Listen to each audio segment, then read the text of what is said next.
kan thenam pa zirtir tu pa zun bung somli pangana cherchon jamang sarjon ale nawi chu anin koma an titia anin fiam ton sek boka keima zok chu in thlasung dek chon koma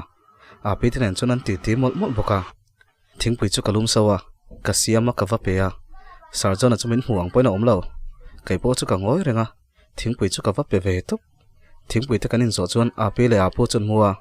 use pachon min ron signal le sur surin kakal le zoi donania aronti I chiane chu kal mai mai ro api te ponan shavek kati deu moka nawi te nen chon kan pathumin kan menga anni pani chu anzir lai chungchang ten zotin anin besep sep renga omdan to hriat thiama har khop mai nawi chon min mut sana sarjona chula ngoi ngal renga minit nga vel don ngoi renga kan thudun hu chuan ading hluaya kan kalange ati deu thuta apana chon ka vona zona min zo don lawem ni in soifia na hun te min pe don lawem ni in thlasung deu chon ka ti zoi sepa sarjona chuan in soifia ngai reng mihring chuan diklo nan nei to thin ati muka mi ngai thlalawa mani ngai dan kal tlang pui ngot thin te hian nakina in chir hunan la nei thin ka ti ve khera nichina ka thil mu kha nula le tlangwal in du ton taka kotin von ka mu kha enge omzia han soifia te ati ram maka local ro lo le le photte tin ka pot dinga pon ba thara chon kan chuaka kan va thuduna in soifia ro ati le muka ngai dan siam sai ngai thani chuan ka dik don chong lawania ka ti le te te a soitop lani mai ati le muka kanin hriat tira tanga bia ka shom ber zana lani hialang ingai dan angkha engma thlenglo ka ti chuan ngai dan siam sa lo turin min tia ngai dan ka nei lo soitlang top ro antik tak chuan je phi nga ti ka hria tiang em boy tur hian ka hriat lo hian thil ti nei ani chiang taka min en chung chuan atia ka thohala van lam ka hoya ka ngoi wangwanga soiwa harom ve in lai chin na hi dot manga soi zomani chuan railo te a apialin a phel le mai thin a soi zom le nan dot danga ngai le a atlo thei ngai lo thudik chuna ti ra min tinama se a chat ve mai ngai lo ati le a nia dot ka shil che a ma se karin omlo san ngai lo che ka ti ve maka awamak om ve dot min shilin katani rin om tho simo ha ka oi chal don ti na em ni ati le ta ka chuan nia dot ka shil che ma se ka shil chan che chu ka za em wang che ni kha hotel a thok lo tur khan min tia ma se kha hotel le che vela khan papuya ka muwa ani ka umzui theina thaber chu khalaya tho khan ya ka sheta wangin ka thoka ka soifia pon itel lo chon ka thoi phal don silawa dot shil chen ka thok loi ta topani kha chu wang chon phone khoina hun po ka nei kha trenga ka ti lai chuan thokan lawang wanga chu itiloi tralamo ate zoi sapa ka shia ka thiam lo ma se ka din huna hian in da vela ka ti chuan ani chu engpo lo ni se in na ban hnuwa po I buai rengte ati le chuan mapuya a ming ka soi richia o kha ngai kha a ming lam har ka ti renga ani khan inuna I thin lunga mun lian taka chang to ni zok lo mo ati chu ka thinarim lutuka soi mai tur po ka shelo ka kha chi veka ama phatsana midang la karin omlo turin engtin nge min ngai thai amak ka ti lutuk sarjona mita tak chuan ka ina tiang chuan mo min ngaya nangma zokin ani khamin bedu lo ka ti chuan ka bedu lo cheni lo I buai ni tin renga ka ho thoi don thawa mai chana ngai ron mu che ka duwa tin in biak reng te poining ve ni karinga hre thiam tak chein ka thla zalen ve deuh mai cheni ti chuan pangpar nen ron surprise che ka tuma ma se zanina ka thil mu kha atilea kha thil kham hulo po ni la ngai dan nei sa thoi ni ron kal min ring hal sai ni om ti ka shareng ka te ve ta saka sarjona chuan nia ma pe ne na in zui thu hriat reng chuan ril ru chu dik thei mol lo lom chu ti chung chuan rin lui sham che ka tuma ka hmangai em che wangin ma se zanin ka thil mu khan engki mate chiang ta ni engchungai mu ka kutaron von khamo ka tiang khan ka kuta voi khatwon na ni ka ril ru ha thu ka shila min hnem nan ka kuta von mai ani ka ngai dan chuan paran ka kuta von ang chon ka ngai ka thian pain min hnemin min thlamuan mai ni ka ti zorwal chuan paran en chuan anin ang si lo lom ati zoi sepa ole ingai dan chu ni ngai thayang ma se dot ka shil che chu ka soi towa kha hotela khan ka thoka chuan cái má thua lâu duy lâu tura min tị kha ka duy boka chuan chumi tan chuan ma puan min pui chu zong chui la ka zep chu ni ka ti chuan angoi wangwanga ani ma pe chu I mulavin I belo theingem ka tan chu chau chui ti theingem ka hredu ati zoi supa ka ngoi wangwanga tundin huna hian ding lawila chu ka thei lutuk ma se tuna chun ka bia ka ngai a thian te kal tangin engkim min boi pui veka kan nei to viawasin ka ti chuan chu I kal san phal lo mo ati le a ka soi pai to lo ka kal san phala ka thil ti lai hi ka top san thei lo ka soi zo ma chuan kei ka hi kei ai ni ring zo kem ni ati chuan rang zet hian nang ai ma mo le rin ka nei lo ma se nang churai lo te bo lenga he thil hi ka zui lo chuan nun nuamin kom thei chuang lo zantin hian kanu hi ka ngai tu chok thina a thi dan mu mal po shelawa he tianga hina ka ti kani min pui tur hun hla taka tanga ron kal kha kanau pan lai tanga min hmangai em tu kha keima ni wangin a borala khang ka ngai tu khan in thiam lo na hlirin ka khata sin mi tui parol trek chuan ka tia sarjona chu ngoi wangwanga ka ho photange ma pui chu I kal san thei don ani lo chuan ke chu kain thiar fi hlimang a ti maka min chu asana ka en zui wangwanga engma dang ka soilo soitur po ka hre to lo ka mi tui chu parol trewa pon bathara chun thuin ka ngai tu na chu ka koma ken sut le fe chin ma pui chuan min ron kola kala du lo voi nga lai min ron kol nu po chuan kala du chuang lawa ka benga chun sarjonan ke chu ka lo in thiar fi hlimang ati ngot chu rit lup luka thil dang ka ngai tu thei lo ni ma pui chuan min ron kol le thina ka mi tui su khul pa chuan hre tak chuan ka changa oi nge ma pui ka ti ngal wat I trapem ni aron ti zoi supa ai trap love enge soiro ka ti leya sarjona nen chuan inin hawem ni ati chuan ka soi pai lo chuan enge thil hriat thari nei em ni ka tia nei love I that lo ka ron hredua ati chuan ka ngoi deta thok la halin ka tha ma se thil ka ngai tu na sal to ka chuan mo min lo hrethiam la kan thil zui chungchang ani lo chuan engma thil dang soidun to lo ka du ni ka ti deuh maka ma pe chuan a hriat thiam lo me lutuk ole I du dan ani chuan le ati thop sata phone chu da zui ngal maka ni vei le hreta sarjona chu kar le maya a thona khuwa let le dona ma se kan ina ron kal to lawa min bengai to hek lo ma pu po kala ka lung oi vak lo ti ka ria ma se kan thil zui chungchang a chun kanin be thawa kan thil zui chungchang ani lo chun in biak ka du to lo tin sarjona po kala ka ril ru put dan chu makka tia ka ril ru tina hle bok chu ti rol chuna ni po a ril ru tina sakna chen ka nei veang ma se min hra thiam lo lutuk chuna ka ti ni zir top ni hian para ron chaudona para nen chun hun kan nei piang in kanin be ve thina ma se ka buai ni tin zan tin deuh tho hi ni maya para po alungoi te chiam lo ka thian dang te po ti amin ka thil zui lai chu ka hne towa lu chil rop mai chu ka du to ni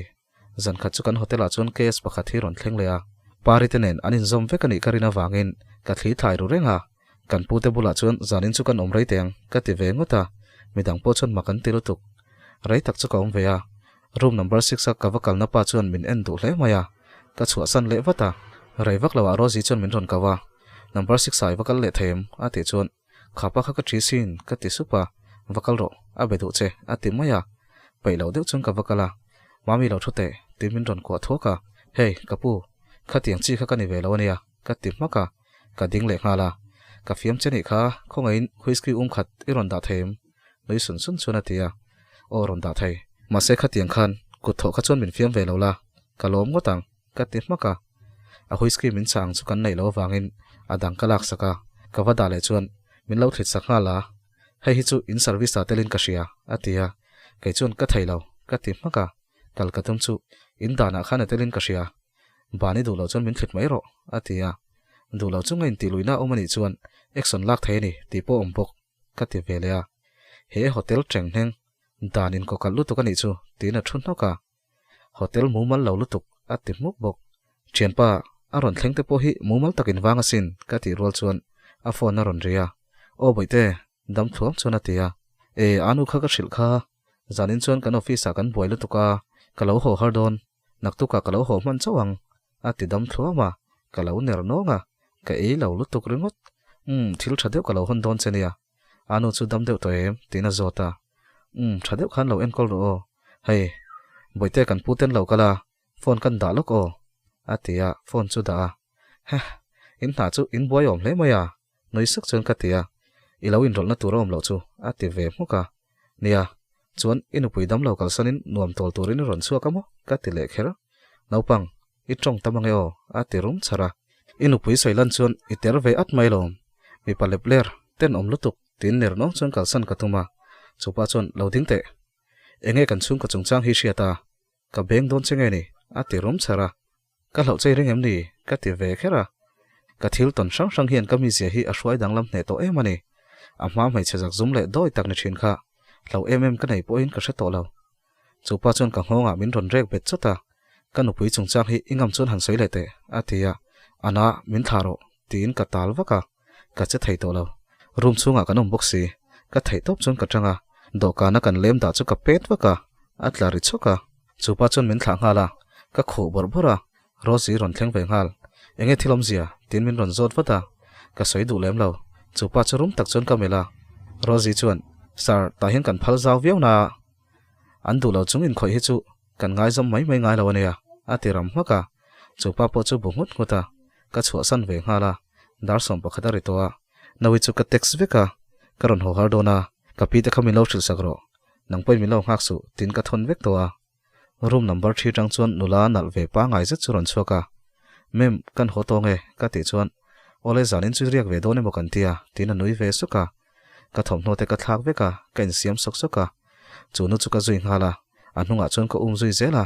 scooty na ron kala ka zui ve zela kulikon lampan chuan kan phaya an veng re deuh lai thleng chu ka zui towa minrin hle lo nan a hlat dewa chuan ka thlana in chang kang ve tak pakhat bula hian a dinga la ve deuh taka tang chuan ka thira scooty tang chuan a chuka a pak tha in chunga pan hnu chuan ka scooty chu ka pak ve ngala ka zui thla chu nu lu na lam chu ka pana anin chu chang kang ve pa ngai khop mai ka lu chho ve topa stepa chuna chho zela thom tim tak chuan ka zui threm threma in chong chung ber chu thleng chawa ka ngak le deta ama lo mok tu chuan zanin chui varai ve a lo ti vara ka klein kha a khir emalom a ti maka in chunga chunan luta ka han pan ve zela in chu a phui mu pa kong kan kal ngal boxi han en zui dan waka wang hle a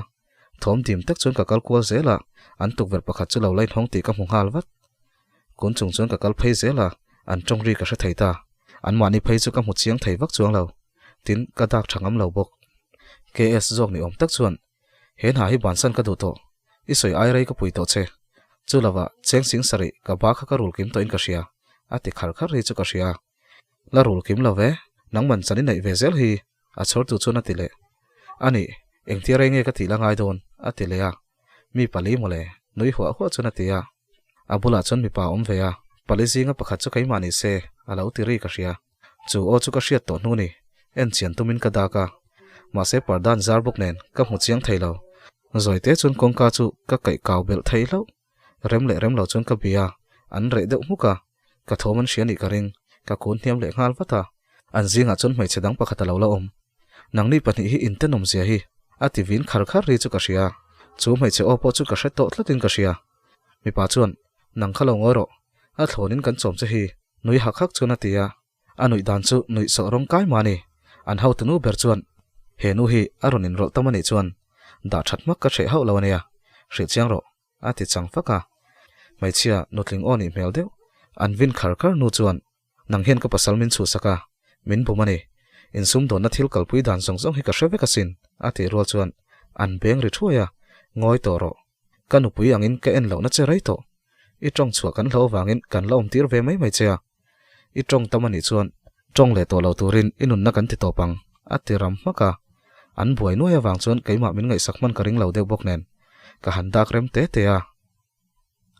papuele anupui chuan piparing e wan sangi jok ka hrenek lave ani ba ka chuan kan hotel atanga chuak nula kha anin belai chu video in thalak sakatuma an ti chu evidence atana thatkarina wangin tin engdangen soile zel don kanu te thina khan soi kayangem chung chu ka hre zel chaka phone ka phor chuak zal zala ka camera ka ona man mo takin ka met ngala a flash alo in on chunin an ron hoi zoka oi afa han hun lo tak ti pa chun sak takin ka tlan thla min ron zui ngalin ka ria chak tak chun ka scooty om na lam chu ka pan ngala ka thleng chawa rang takin helmet chu ka khoma ka tlan setlang hal ka thodeu hlop hlopa min ron zui to lawin ka ria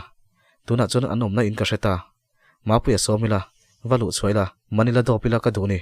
ana thayang berin ka duwa zara chumin puiturin ka som don nge ni tin ka ngai tua sarjona chu bai sei ro deuh sin ka bai sei lutuk ngam bok si lo engti khuna nge malak tur anin chun chu san ngal mai ngem ma se anom dan kha pa ngai taka khosa an ema wangin kha in kha an ta ni ka ringa an zalen dana tang khan chutin an chu san mai phal hau lawang ril ru chi ai noi chon in lam chu ka pana in ka thlen me chuan dar som pan hi lo pial to nawile use pachun lo lamenga use pachun engati nge alo ti wata use pachu nakina ka silang che amor ka bok trep to ka tirngot use pachun thil tu lo le lo om tak te kha ilo ti nge ati zoi supa nawi chuan kamu hil thei lo lom mi hi ngai tu lo lutuk ati zoi sepa ka ngai tu che lom ka buai ni hi ka timaya ka buai ti renga nangma chin ngai tu min ti chu ka lan lutuk eng moi soi chu tiang chuan mo min ngaya keima che kai ngai tuang mo ti in nawi chu chala chun ka nam soka o anu poi ngai tu zui lo I omini om tok min te chu ka lan lutuk tin chu tiang soina changa hriale chu tiang ril ru pu chu mak ka ti ni ka thun noka eng moi soi ka tinon lea use pachun atok zana rai to si thazain sei ro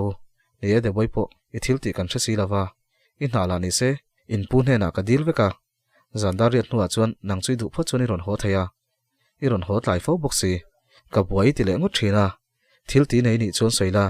chu tiang soi ni silo chuan nawi ngai dan che po kha om ve reng ania ati siama nawi chu ka en ngot ngota mak ka tilutuk kanu kha ka ngai to zui lo tu rai ngai mo nangma hi ka ngai sak lo tu ra che ngai mo zoi te chuan ka tilea nawi chuan o tu mai ngai sak lo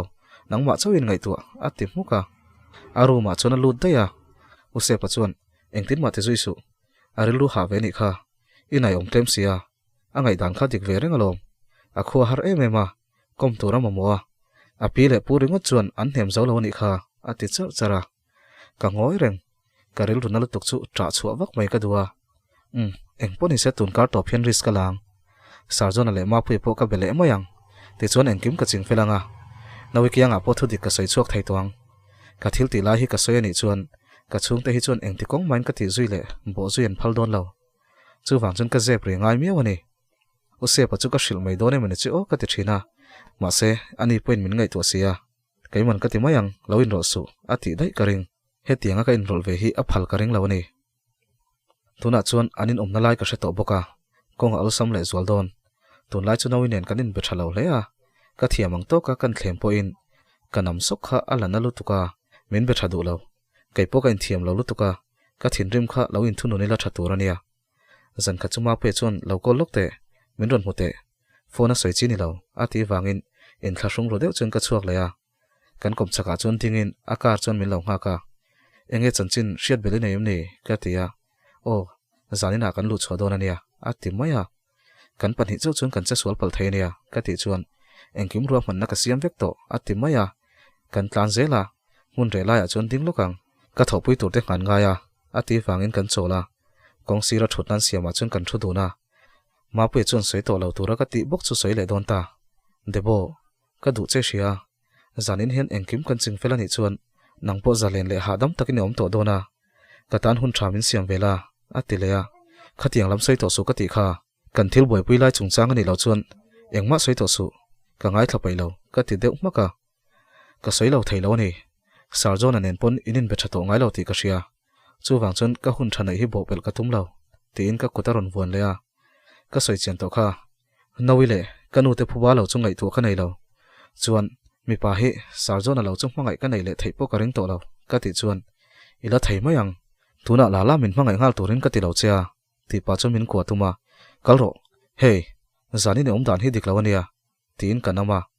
ka kha krai to em cheni ati zoi sepa ka soi chiang to khongai in he tiang ril ru hi ipureng dona ni chuan min kalsan mai ro ka tia ma pe chuan min ko bet thuta min photuma ka thei patop chuan kanam sana a maya chuan ka beng thuaya nangle ka in kara chuan in thian thatna ba kom lo chuan ipui na hi ka momo to lo thin rim lu tu ka wanga se chil nok nok chuan ka tia ma pe chuan ka soi reng khamo itana rin om ka ti kha noi war chung hena tia enge thil soyom zia ka ti wata kan chaklo ka tang chuan sar chona chuan ka ti palani tin min ron ko tuma kanam sana kati pal kati chu tin min ron kwa tum le a dara chun ka benga khati anga fi anga yanga khan min nga yamo nang ni pani hian in ti lim nan min lo mang ve lamo zan khatlek kanaw chu san po hi ka hre zen thelawang tun lai phei chu ka thil ngai tu na salu tuk hi ka a thei mai donin ka hria sin tra o tro chun katia sarjona chun ngai takin min kwa kati palani ka ring hlel le to lawang che chuan ka hmangai che zanin hian kha thil ringot ti tura kau chok che kan ni lo ati chuan enge om zia katia sarjona chuan kan chaka motor park na chuan min hruaya mapuye chuan min ron zui boka mapuye chu ka bena wang chuan mel po ka mel thangam lo mapuye po chu tumdang angani lo nuama ti che lo ti ka hria nidang angin min en ngam lawa tin alung ngai mel kati motor chu honga kara chon pichingi papuye nu poilui chu an lo phuar hloma akan lo tum phui sak vek boka ehe khoyangin mana kati wata sarjona chuan mapuya vekani kai chuan engma kati ve man lo ka thlen mai na lo ching fel vek to lom nakina thilom se ka hrilang che ka kalma nge ya he thil hi chui fel pui che ka tuma mapuye hian min ron kolin ishiat lovin kan thok du na lom ati chuan mapuye chu ka mel rala kalome o ka ti zoi sepa a bukmut ringot sarjona chu ka ena khoyange kan hroi ta kang katia mapuye chuan kanin saklai a omalom tuman omri lo chulai chu pan puyangu atia kan kalpuya pichingi chuan a hlau me lutuk sarjona kara chuan ka chuanga mapuye chu tlan masa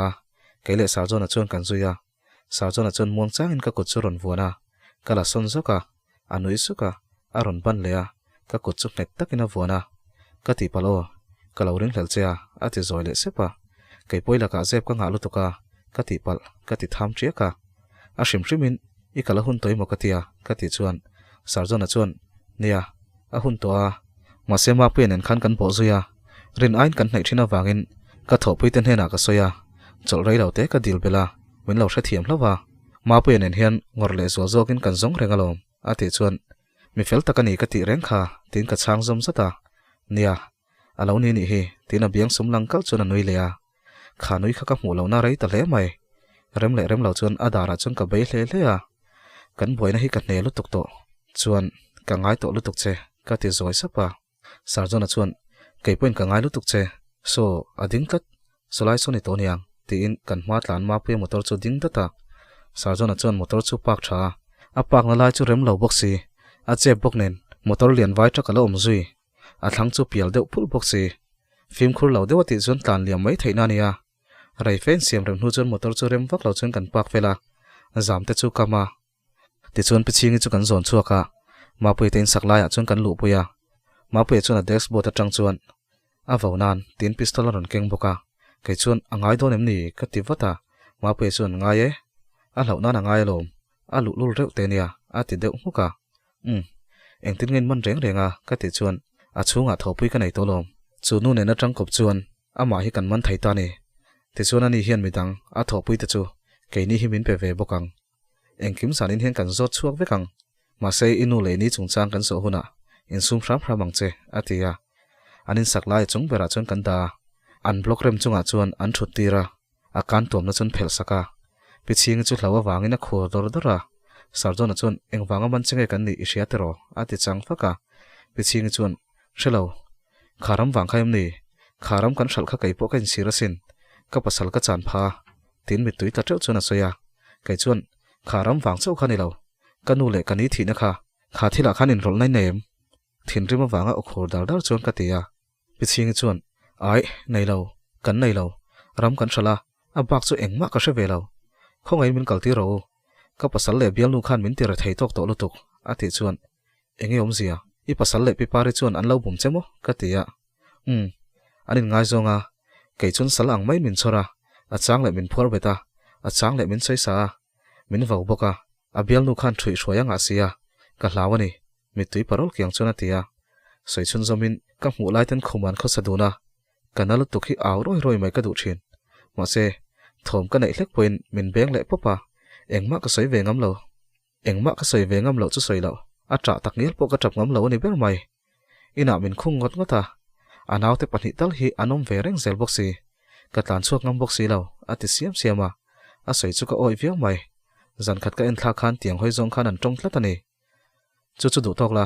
de boy nu thina khan inin rol tero ma pe chona ti velea piching chona sei du hau lawa engma ka shelo ati vetlat ma pe chuan I shelo mo te in pistol chu phora I soilawani chuan kan that shelo chenia ma sei soi ni ro chuan kan that ve lawang che ati rum chara kai chu ka ngoi renga sarjona chuan ria chui nei lom tin nai taka mel chung chuna zot non leya pichingi chuan ka shelo tak tak tin a lu chu thinga kha chu accident ani ati leya kai chu ka thin rim lu tuk to ani lo accident ani lo ti hriat na ka nei ani chuan pipari tanen khang lai tang to khan in thok hau to kha khwa kal tura ti tu kha in pipari hi ni ka ti chuan zong hau chu ati chuak sapa oh ka soyang khang hun lai dei tang in tran to khani chu inu ta thing hunan kal don thu kha kan ria umwan kima I papuya khan kanin mun himin ron ti boyan la tum fo dona chuan mami in mun hian boina siam thaibok a hral ve du tlat lo phei chuan kanin mun poi kan tiral thei don lawnia kan vo deuh don nia min lo zui top ro atia an motor chuan na tur engkim kharuam han sa ve kani kha motor an chuan na kha a brake khoi dang lawania driver kha umwan ki ma hian zu so trewa kaini chu motor dangin kan kal thung chu motor nei tu chu piparin ti a ming dik tak lian zaming ti soni zin ve turangin en soya ti chuan thing hun lampan chuan kan kala chuan kan ma motor chu kan zui zela an accident hun kan changa ni ber chu chuan kongoya khanan buai ta renga pimhing le umwan ki ma chu an voi khatin hriat na ni om tak chuan anin be vela ma se in soita ka chuan ka hre thiam inu khan tha tum ber po ni lo ini zo khani pimhing in en chuan buainan naya ini khan pimhing I sum do na hi hriani ome chuan I papuya khan in mun hral na zong kha awaya chan ve ka du bok nen anin thurual ni nge yang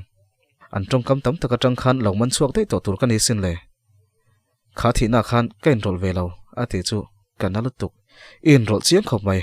I thi ve nga lang tin ma puya sila chu ka chuwa alua tak chun ka tina piching chun min ngai dam ro ka ti tel lo ka ti chu trap ro chuna tia I tel chiam khop mai engkim hriat pui lo tin silai chu me per mai po poi ka ti to lo sarjona chun min lo danga ka silai ken lai chu min lo chu saka chu vele silai chu ron puak thuaya khoi tanga ron puak nge ni kan hrelo piching chu let ngal to pa tunge tin kan hoi kol ruaya en hnuai lama chun tlan thathom kan hrengal kan thlangala kan chaka tang chun police an ron tlan mek ti kan hre thai ngal ma pe chuan mi sul ho chu khoi angen kalman thin rim tak chuna tia ehe song ho chu min set up ani hi sarjona chuna tiram mak aphun bulbula ma pe chu ena kalro ikar da na kha tlan chu mai rem jok de boy hi tlan siat puyang che chuan he boy nei lo chu zui ro ken soi fel thai mayang atia ma pe chuan lo thon mel tak hian tero kan la tlan chem hanang ati chula kai chu ka chi ai vek to sarjona chuan huna om to lo kan pathuma kan lo om chuna boy thak mai kal ro atia atu lo tlan chela min ron man lawang tunge kan nin hre lawang ka ti po chuan ka kar da na kha lak chu mai rem lo ken siam ram chungin an ron thleng manang kal mai ro atia angai lo in sei fel thei lawang ka tia akuta chun ka vona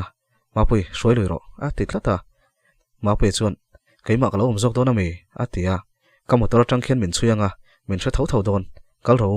in minga rik ve ngai lo atia min nam san dora police motor chun ron nai to ti kan ria ma pe chuan kalang kalmayang kan ching fel thayang ka tiama che atia min kai luya ka tran via pon a thai to pin min pot luya motora chun min nor lu tok roka min tlan cho pui ta ni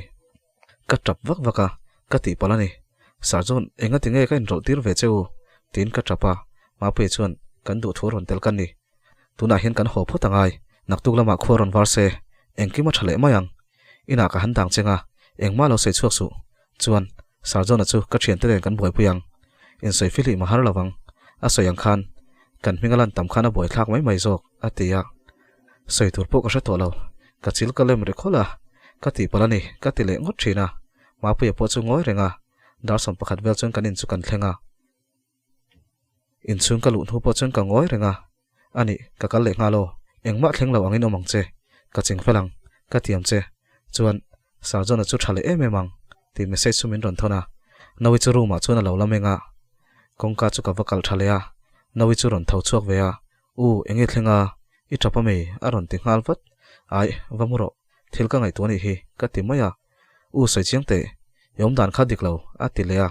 vamuro ka ti chu engma thleng lo tin ka vin tura